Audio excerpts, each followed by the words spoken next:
미국이 민간 유인 우주선 발사에 성공하며 민간 우주 시대를 열었습니다. 미국은 9년 만에 자국 영토에서 자국 로켓을 우주에 쏘아 올렸다는 데 큰 의미를 부여하고 있는데요. 국제부 기자 연결해 자세한 소식 알아보겠습니다. 조승희 기자. 네, 국제부입니다. 네, 미국의 유인 우주선 발사가 성공했군요. 네, 그렇습니다. 미국의 첫 민간 유인 우주선이 약 40분 전에 성공적으로 발사됐습니다.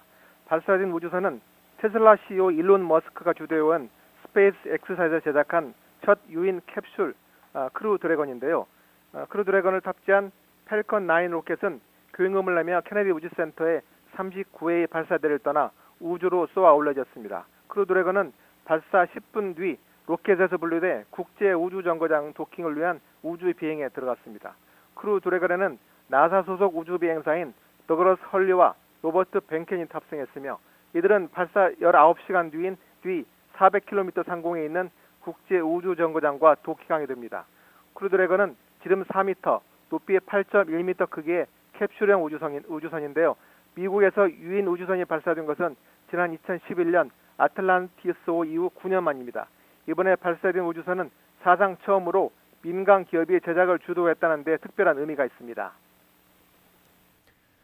네, 지난번엔 기상 악화로 발목을 잡았는데 이번엔 큰 문제가 없었던 모양이죠?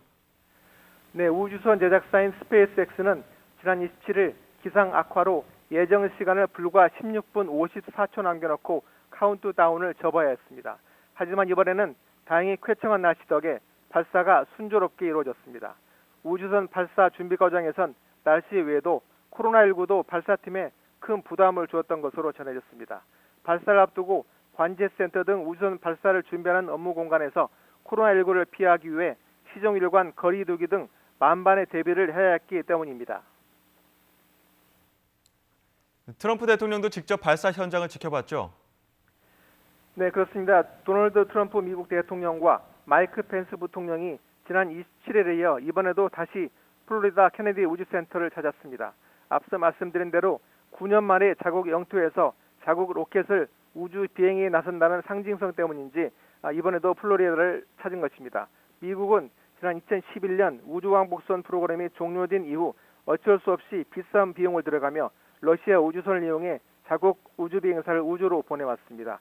이런 이유에서인지 트럼프 대통령은 취임 이후 우주 개발에 남다른 의욕을 보여왔고 이번 민간 유인 우주선 발사도 현장에서 직접 보겠다는 의지를 보여온 것으로 전해졌습니다.